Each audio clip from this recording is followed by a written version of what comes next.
Hello, this is Jenny Fern, and today I'm going to share a little bit of gardening stuff and then some tea making, some prep work, that kind of stuff. So I started the day as I usually do on the weekends by doing some reading in bed. I've finished Never Let Me Go, which I was reading in the last vlog. It was great, by the way. I really flew through it towards the end. And now I'm reading The Heart of a Woman by Maya Angelou. So that has been quite interesting as well. And then after that, I decided to, I guess, continue my day by using my old plastic cup from a Thai iced tea. We've been getting food from our local Thai place because they do delivery, and we just want to make sure that certain local restaurants that we very much like stay in business, and it encourages us to be lazy sometimes, so that's great. So I'm using this old plastic cup as a new little seedling pot. I like to start all of my plants, as long as they aren't like super direct from seed types of plants, in these little pots, because it gives them a better survival chance in my garden. I have a huge problem with stray cats. It's one of my biggest garden pests because they'll dig up any new fresh soil and any seedlings with it. I even had just transplanted some basil seedlings into my garden beds, and because it was like this new fresh soil, they were gone the next day. I think I have one basil seedling that just kind of clung to life somehow, and I even tried to cover up the new soil with like this like mesh thing, but in that case, so just this cat was dead set on doing its thing there. So anyway, this is why I use all of these little cups, and it's a good way to reuse plastic that's typically meant for single use. You can just drill a couple holes in the bottom, and I noticed this spider in editing, and I have no idea what happened to it, but it looks like I just wrenched the ground, so I hope this spider like figured out a place to go, because I don't know what happened. Anyway, I was very invested in the spider when I was editing this clip, and I hadn't noticed it at all in person. So here are a bunch of my seedlings. I just now started labeling them. I have been pretty rogue about just planting random seeds and figuring out what they are later. Like, I had a zucchini plant. I have one that it's produced 2 perfect, beautiful, delicious zucchinis so far, and I didn't know what it was for a while until it actually pumped out a zucchini. Because I have a ton of different squashes and melons planted. I also have a ton of different beans planted, so that'll be fun to figure out what they all are once they start producing and getting big and dry and all that. I only have a couple of green beans, and then the rest I'm growing for like dry beans. So here you can see some of my beans and some of my kind of garden greens.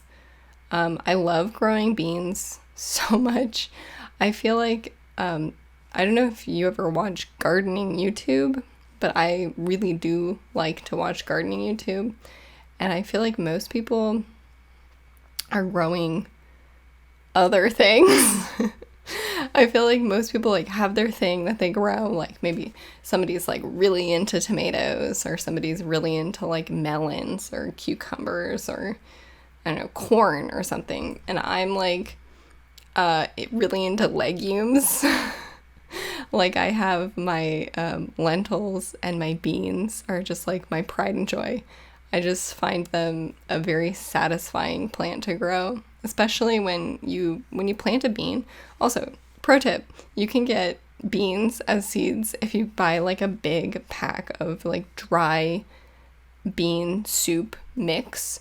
you can plant all of those like randomly in your garden and you'll get all of these different types of beans coming up. So here I have a garbanzo bean, which was from one of those bean mixes. And the weird thing about garbanzo beans that I did not know is that they kind of like feel wet when you touch them. And here I was just showing, I'm a little bit past it now because it was a little bit fast, but I was showing the difference in height of a bean that was growing without a sunflower nearby and then with a sunflower nearby.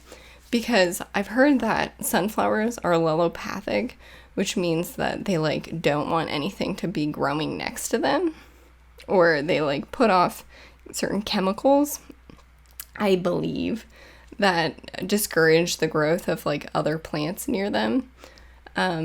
So I wanted to try having a bunch of sunflowers put in the ground and then putting like a pinto bean next to each one to see if I could have the sunflowers serve as the support for the bean. And so far I have some coming up as pairs, although some of them were like, no, I'm just a sunflower, or no, I'm just a bean, which I thought was kind of interesting. And then, yeah, you can compare the sizes, the relative sizes of those that are growing together compared to those growing on their own, which is also very interesting. So I've been having a great time kind of doing different gardening experiments and being able to just see what this whole space is capable of. I haven't really been able to dip my toe in a ton with different types of gardening experiments, but recently I've been just spending a ton of time outside in the garden, so I've been doing it a little bit. And then here we have an apricot tree in our backyard. We have now figured out what this tree is because we have a bunch of apricots, and I might make some apricot jam in the coming days. I also picked some lentils. From what I've seen from like lentil harvest, what's typically done is like you wait until the whole plant is dry and like kind of dead, like its season is over, and then you take the whole plant out and then you kind of separate the more dense bean or lentil from the less dense plant material, so that it can be done relatively quickly. But I find it kind of therapeutic to like just pick off the dry pods and spit out the beans and gradually collect them kind of like this. I don't know, it's probably a waste of time, but I kind of enjoy spending my time that way. And then I had some mint. There's some mint that was growing in the raised beds that came with this house when we bought it. It was just overrun with a ton of weeds and then mint. And mint is very difficult to get rid of. But it's fine because it's quite a nice flavor to have in like teas and stuff like that.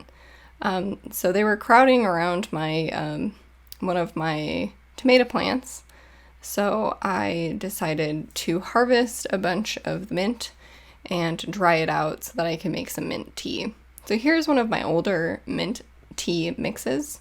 It has some rose petals, some orange peel, dried orange peel, and a bunch of dried mint. And so this is the tea.